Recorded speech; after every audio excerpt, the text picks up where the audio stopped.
नमस्कार. मी पांडुरंग काकतकर. महाराष्ट्र शासनामार्फत देण्यात येणारा सन 2024चा क्रांतिज्योती सावित्रीबाई फुले राज्य आदर्श शिक्षक पुरस्कार दोडामार्ग इंग्लिश स्कूल दोडामार्गचे शिक्षक आनंद लक्ष्मण बामणीकर सर यांना जाहीर झाला आहे. बामणीकर सर हे दोडामार्ग विज्ञान मंडळाचे अध्यक्ष असून त्यांच्या मार्गदर्शनाखाली अनेक उपक्रम या तालुक्यामध्ये विज्ञानविषयक चालतात. बामणीकर सर गेली 13 वर्षे दोडामार्ग इंग्लिश स्कूल व ज्युनियर कॉलेजमध्ये अध्यापनाचं कार्य करत असून खेळ, गणित, विज्ञान यासारख्या अनेक विषयामध्ये त्याने विद्यार्थ्यांना मार्गदर्शन केलेले आहे. त्यांच्या मार्गदर्शनाखाली विविध खेळांमध्ये जिल्हा व विभाग स्तरापर्यंत त्यांच्या विद्यार्थ्यांनी यश प्राप्त केले असून मागील वर्षी झालेल्या राज्य बालवैज्ञानिक प्रदर्शनामध्ये संपूर्ण प्रदर्शनाची तांत्रिक जबाबदारी सरांकडे होती. याचबरोबर वृक्षारोपण, मतदान जनजागृती, स्वच्छता मोहीम आदी अनेक उपक्रम त्यांनी राबवलेले आहेत. अशा या उदयोन्मुख व्यक्तिमत्वामध्ये ज्ञानाचा आणखी पाझर फुटू देत, त्यांच्याकडून विविध सेवा होऊ देत, प्रेरणा त्यांना मिळू देत, यासाठी शासनाकडून दिलेला हा पुरस्कार नक्कीच त्यांच्या या भविष्यासाठी प्रेरणादायी ठरेल. त्यांचीच आपण आज मुलाखत घेतो आहे. चला तर भेटूया बामणीकर सरांना. सर नमस्कार. खूप खूप अभिनंदन. धन्यवाद. मोठी बाजी मारली हा का. धन्यवाद. आणि पहिल्याच राऊंड मध्ये तुम्ही सक्सेस होताय. खूप कमी वयामध्ये सक्सेस रेशो चांगला आहे. खरं तर कर्तबगारी आहे तुमची, पण यशस्वी या पहिल्या स्पर्धेमध्ये झाल्याबद्दल खूप अभिनंदन. आम्हाला विज्ञान मंडळाचा एक सदस्य आणि आमचे मित्र म्हणून तुमचा अभिमान आहे. धन्यवाद साहेब.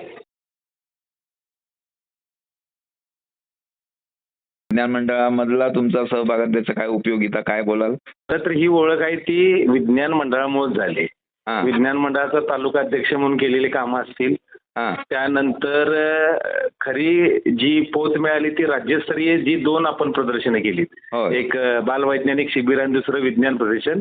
आणि त्या खऱ्या विज्ञान प्रदर्शनामुळं इतकी मोठी मला काम करण्याची संधी, काम करत होतो मात्र ओळखीची संधी त्यातून मिळाली. ओके.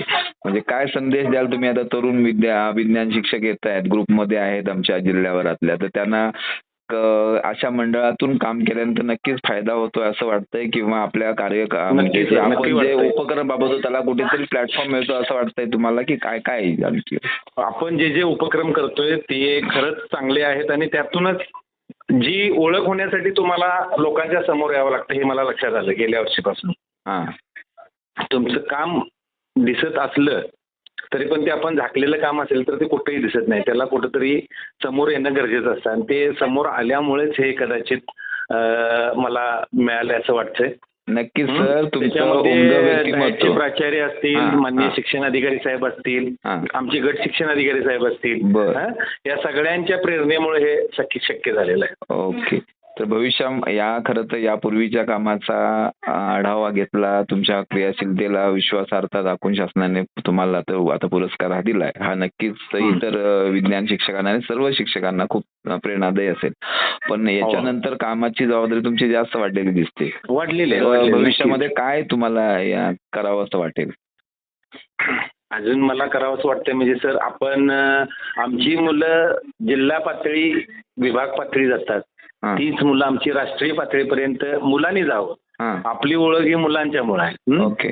आणि ती मुलं राष्ट्रीय पातळीपर्यंत जावेत. एखादा सायंटिस्ट घडावा आमच्यातूनच, आमच्याच विद्यार्थ्यांच्या मधून एखादा वैज्ञानिक तयार व्हावा अशी अपेक्षा आहे. परवाच आमची एक विद्यार्थिनी राज्यात MPSC ला 4थी आली, तेव्हा तर अगदीच ह्या वर्षी ऊर भरून आला होता की बाबा माझी एक विद्यार्थिनी राज्यात 4थी MPSC ला आली, माझ्याकडेच 5वी पासून शिकलेली. म्हणजे तेव्हा आपण खऱ्या अर्थानं नाव आपलं हे होतंय असं वाटतं. बरं, पण सर दुसरी एक मोठी समस्या आपल्या समोर आहे ना का, विद्यार्थी संख्या विचारात घेऊन शिक्षक वगैरे असल्यामुळे तुमची मोठी तालुकास्तरीय शाळा जरी असली तरी सुद्धा तिथे शिक्षक संख्या प्रमाणापेक्षा फार कमी आहे. खूपच कमी आहे. मग तिकडे लक्ष देताना नक्कीच हे उपक्रम राबवता येत नाहीत किंवा मिटिंगना अटेंड करता येत नाही, संघटनेचं काम थोडं करता येत नाही, अशी शिक्षकांची एक थोडीशी धारणा असते. तर याच्यावर कसं काय तुम्हाला म्हणजे सगळं ऍडजस्टमेंट कसं तर काय करता येईल? माझ्याकडे 5वी ते 10वीचं गणित आहे पूर्ण. हा आणि 5वी पासून 10वी पर्यंत पूर्ण 47 पिरियड आहेत 48 मधले. आमची शाळा 11:40 भरते, परंतु मी रोज 10 वाजता शाळेत असतो. बरोबर 10 वाजता. म्हणजे जी ऑफिशियल कामं असतील किंवा इतर जे काय ऑनलाईन कामं असतील किंवा इतर माहिती गोळा करणं असेल किंवा माहिती देणं असेल, ही सर्व कामं मी सर त्या वेळेमध्ये करतो. त्याचबरोबर शाळेची इतर कामं असतील तीही मी वेळेच्या व्यतिरिक्त देऊन करतो. खेळासाठी वेगळा वेळ देतो, चित्रकलेसाठी वेगळा वेळ देतो. म्हणजे मी नुसताच गणिताचा किंवा विज्ञानाचा शिक्षक नाही, तर सगळ्या विषयांचा सांभाळ मला करावा लागतो. कारण का आमच्याकडे मंजूर 9 पदं असली तरी आम्ही 5 जण कार्यरत आहोत. नक्कीच. आणि सर विशेष करून आम्ही विज्ञान मंडळातून तुमचं स्वागत करतोय की विज्ञान विषयक वेगवेगळे उपक्रम भविष्यामध्ये राबवले गेले पाहिजे, त्यासाठी एक प्लॅटफॉर्म तयार केलाय. तर याच्यामध्ये तुमचं योगदान कसं काय राहील आणि भविष्यामधल्या शिक्षकांनी तुमच्यासोबत अशी कोणती कामं करावीशी वाटतात तुम्हाला? माझ्या मते सर खरी कामं आहे ती विद्यार्थ्यांसाठी वेगळा अध्ययन जो कंटेन आहे, एज्युकेशनल कंटेन, तो निर्माण केला पाहिजे शिक्षकांनी. छोट्या छोट्या गोष्टी असतात, खूप काय मोठ्या कराव्या लागत नाहीत. छोट्या छोट्या प्रयोगातून आपण मुलांना घडवावं असं मला वाटतं सर. ओके.